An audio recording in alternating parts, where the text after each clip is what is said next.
Alright, so in this video, we're going to go ahead and discuss probability. The first idea that we're going to talk about is the idea of simple probability and what that is. So again, the idea of simple probability is just the number of what you want or what you're after divided by the total number of values. So we're going to go ahead and look at this first example here.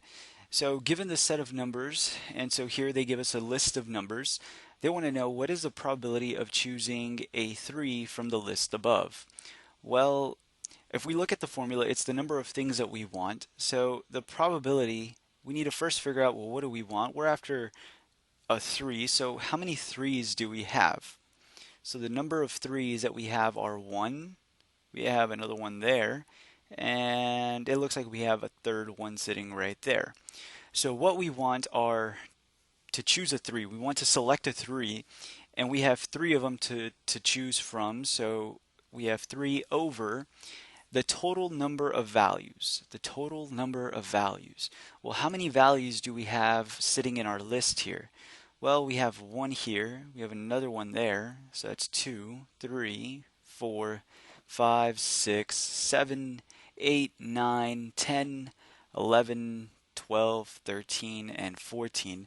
So it looks like there are a total of 14 values, and it turns out this right here is our answer. So the probability of selecting of 3 from this list here would be 3 out of the 14. Looking at example 2, given the same set of numbers, what is the probability of choosing a number less than 3? So let's think a little bit about this problem. What numbers are less than 3? Well, we have 1 and we have 2. Now, 0 is less than 3, but 0 is not on our list. The only numbers in our list that are less than 3 are just 1 and 2. So now we have to go back and find all the 1's and 2's and see how many of those do we have. So let's see, there's a 1 right there. We have a 2 right there. We have a 2 right there. And we have a whole bunch of 1's and 2's nicely arranged together here. So now let's figure out, well, how many of these do we have? Well, we have 1, 2, 3, 4, 5, 6, 7. Did I count that correctly? Let's see. 1, 2, 3, 4, 5, 6, 7. So it looks like we have 7 numbers that are less than 3 out of, well, how many numbers in total do we have? Well, it looks like, oh, and looking at my list again, it looks like I forgot one number right there. So I wasn't careful there. So it looks like there are a total of 8 numbers that are less than 3. So this is going to change our answer here to an 8 out of the total numbers that there were 14 numbers. So let me go ahead and write this a little bit neater. So the probability of selecting a number less than 3 is 8 out of 14. So that's the idea of simple probability. If we go into this next idea of probability, we're going to talk about compound probability. So compound probability is just more than one thing happening or more than one event happening. So usually questions will ask you, what's the probability of doing this and doing something else? So that's where compound probability comes into play. So again, it's just the probability of the first event times the probability of the second event. And again, if we look at our simple probability formula, we know that it's just the number of the things that we want over the total number of values. The only difference here is, well, it's the number of the things we want to happen first divided by the total number of values multiplied by the number of things we want to happen second over the total number of values. So let's use this formula and tackle this example here.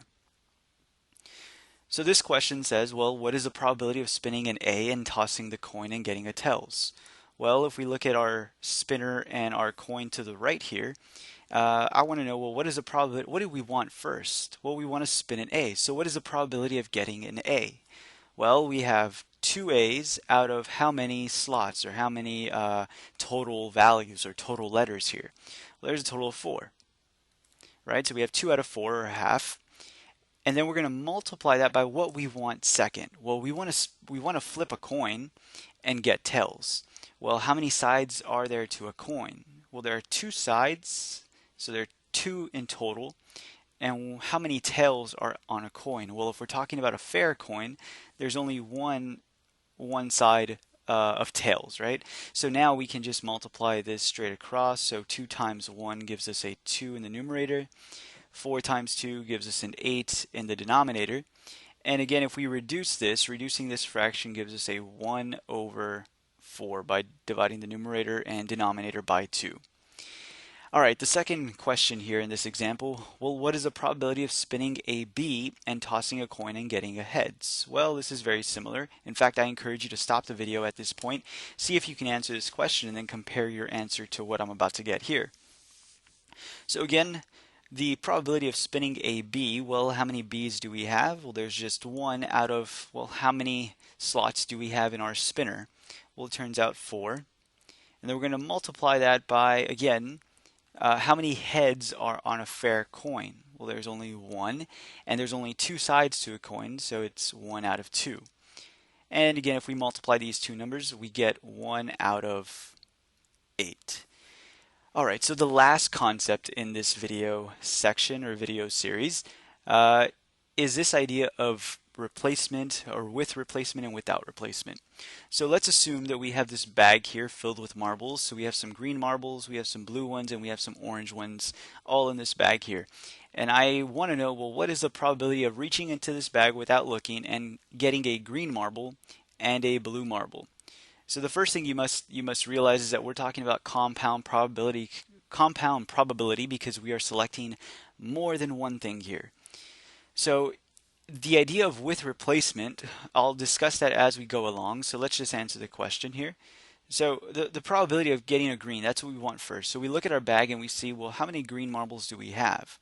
Well, we have a total of 3 out of the total number of marbles. So we have a total of 1, 2, 3, 4, 5, 6, 7, 8, 9 marbles. So what I've done is I've reached into this bag and I've selected a marble and I pull it out, and the chances of picking a green marble are 3 out of 9.